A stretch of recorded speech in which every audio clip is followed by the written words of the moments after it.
Today, around 85% of power generated comes from non-renewable sources, the most common one being oil. This power is generated from burning fossil fuels like oil and coal to heat up water into steam, which then turns a turbine connected to a generator.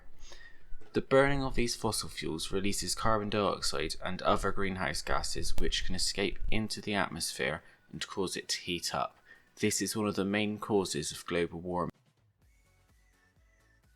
Predictions say that by the 22nd century, if nothing is done, that the global temperature will have increased by around 2 degrees Celsius. This may not sound like a lot, but this will mean that the sea level will rise by about 50 centimetres due to the ice cap melting.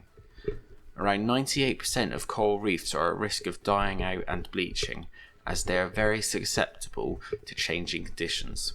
Heat waves will also be more common and last longer, and heavy rainfall would be more frequent. If we don't do anything to slow down this temperature increase, then we will be at increased risk to natural disasters. This means that LEDCs are more at risk due to their less developed infrastructure and lack of income, even though they produce less greenhouse gases.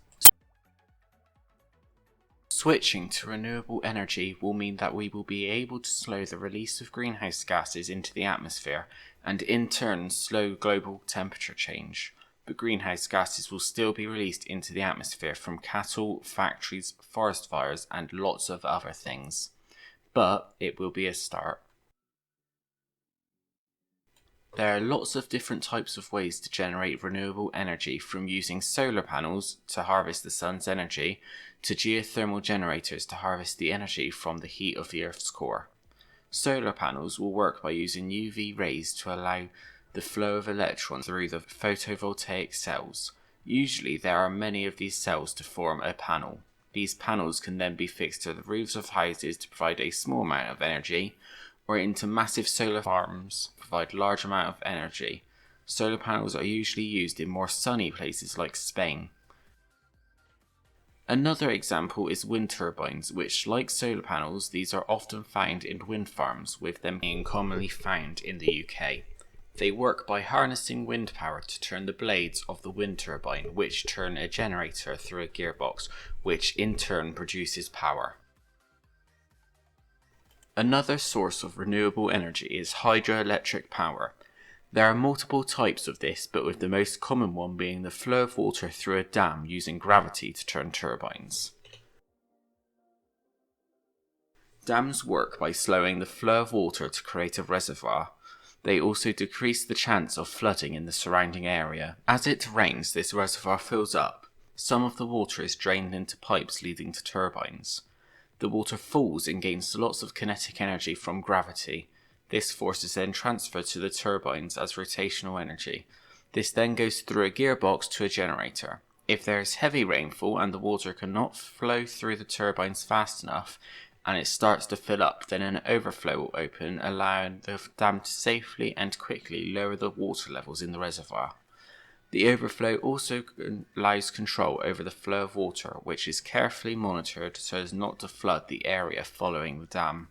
If there is very little rainfall or a drought, then the overflows and turbines will be almost completely closed so that the reservoir can fill back up.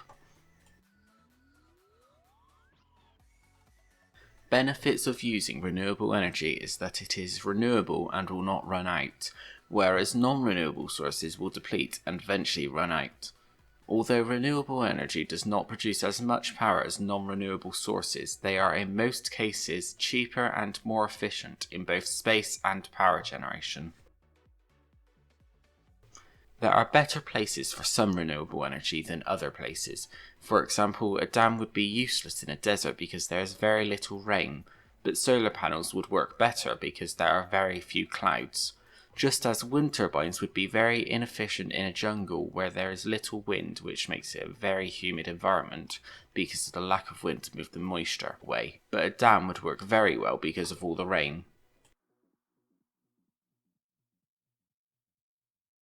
In conclusion, by using renewable energy, we can lower carbon emissions, which will help to slow global warming. Although some renewable energy can cause just as many problems as it causes, it will help to fix a lot more in the long run.